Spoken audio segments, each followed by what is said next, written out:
Hello दोस्तों, welcome back to stories by नीनी।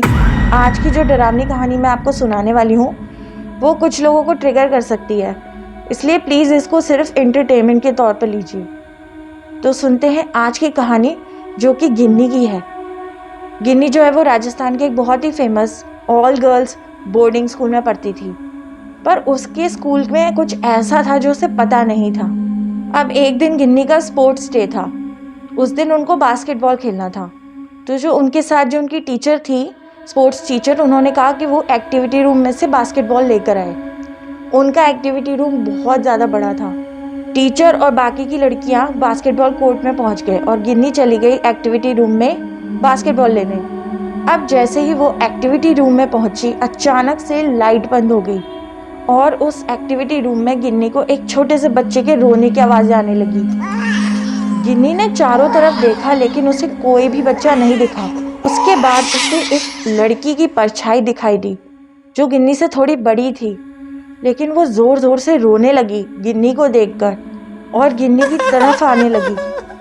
गिन्नी डर के मारे चिल्लाई और जाकर अपनी टीचर को उसने सारी बात बताई।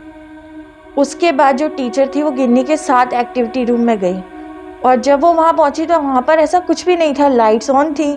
लेकिन रात में गिन्नी की रूममेट ने उसे एक ऐसी बात बताई जिसको जान के गिन्नी बहुत ज़्यादा डर गई।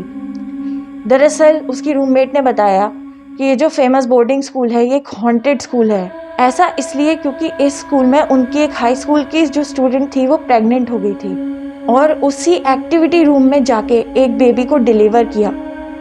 जब एक लड़की उस एक्टिविटी रूम में पहुंची तो वो हर तरफ खून फैला देखकर और उस बेबी और उस लड़की को देखकर हैरान रह गई। उस लड़की ने जाके बाकी टीचर्स को बुलाया।